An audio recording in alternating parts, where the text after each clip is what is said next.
Hi, in this video I wanted to do something completely different, and I wanted to talk about personality because I think it's so important. It defines who we are as individuals. Now, as you know, my good person tone videos tend to be on what people have achieved or what they're doing, and I'm hoping it inspires you to think differently about what you can achieve, because you know, anything is achievable if only you tried, and if only if you believed in yourself. Now, I'm going to give you an example of my personality in a non-work environment.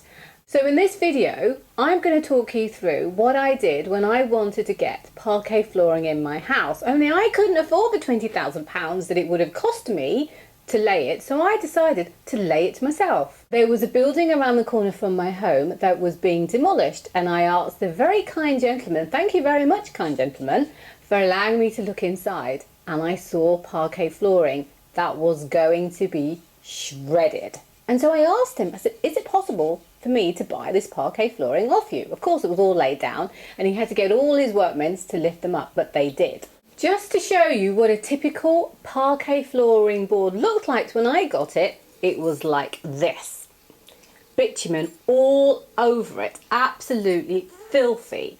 And I was going to lay this on my floor. So I looked onto YouTube to find out if there was a way to clean the bitumen, and I came across this video, and he was basically melting the bitumen and then cleaning it off, and by melting it he was dipping the whole parquet into a hot boiling water, letting it melt, then cleaned it off and then having to let it dry. I thought, I'm not doing that. I'm absolutely not doing that. There's got to be a better way.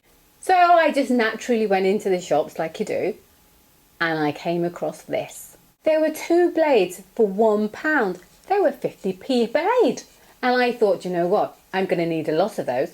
So I ended up buying 10 packs. So I ended up having 20 blades. Then I looked at the blades and I did attempt to try and clean it like that. And oh my God, the amount of times that I got hurt, and it was so sharp that I thought that's not the way to do it. So I made myself a tool. 2 tools in fact.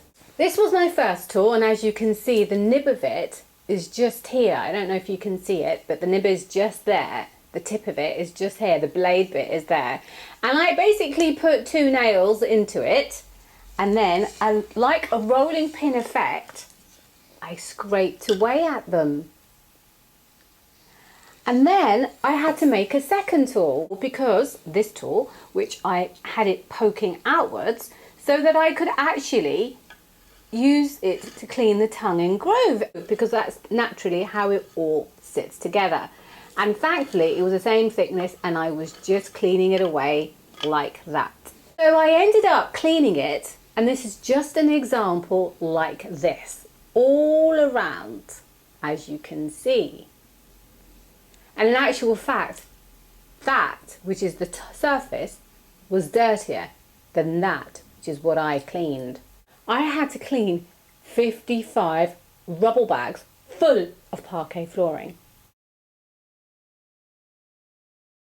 So now that I've got all my parquet ready, I've now got to prepare the room, which incidentally had old lino and uneven floorboards. So I had to lay a flat surface, and I used 6mm ply to do that.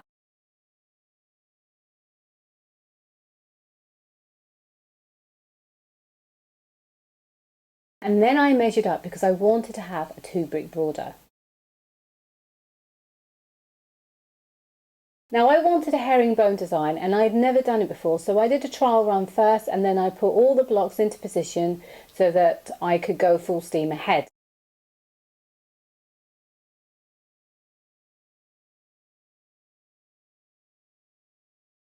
This is what I achieved in one weekend, starting my day at 8 AM and finishing at 11 o'clock at night.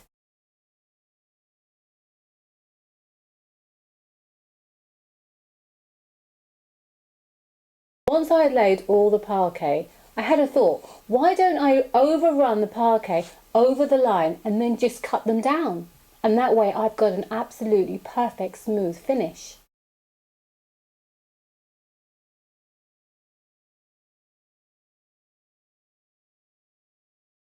I had to use a circular saw to do this, made a completely straight line using a laser line, and then I sliced them off.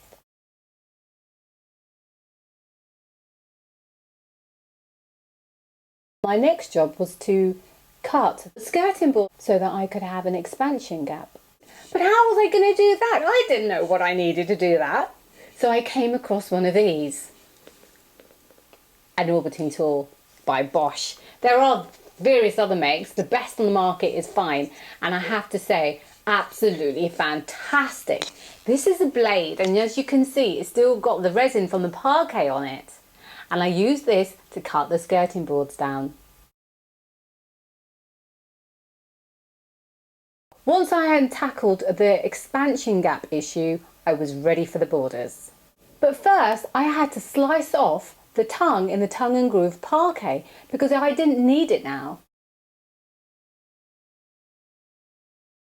Now I went full out. I really wanted to have an absolutely stunning, beautiful floor. So I decided to put oak beading around the perimeter of the floor. I wanted to have 10mm, 1 centimetre of oak beading going around the border. And unfortunately the shop didn't have this. They only had 6mm. So I had to get a board and chop it down so that I had 10mm strips. And then using a miter saw, I chopped them down to the right dimensions so that I could actually place them onto the floor. Because I didn't want to get this wrong, I actually cut every bead and every tile so that there were no gaps, and I did it so that it was almost like I was laying it dry. So I went around the whole room, cutting them down to size first, and then I glued them after.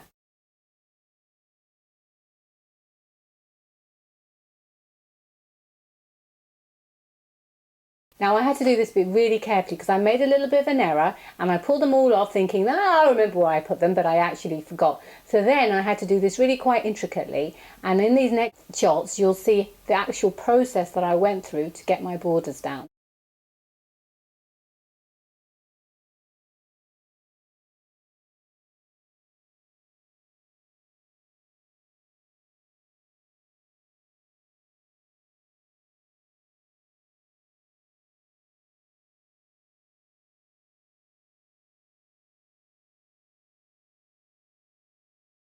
After I'd laid the floor, the next task and final task was to have it sanded and varnished, and I had to call in a professional because even I know my own limits, and I knew that I probably would have ruined it had I not called a professional in.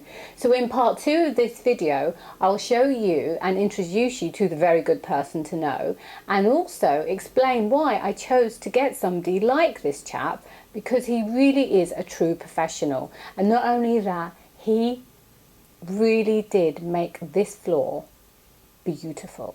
So I can't wait to show you part 2 of this video, but I hope you enjoy this one and that it gives you an indication as to my personality type, but also what you can do and what you can achieve if you really want to.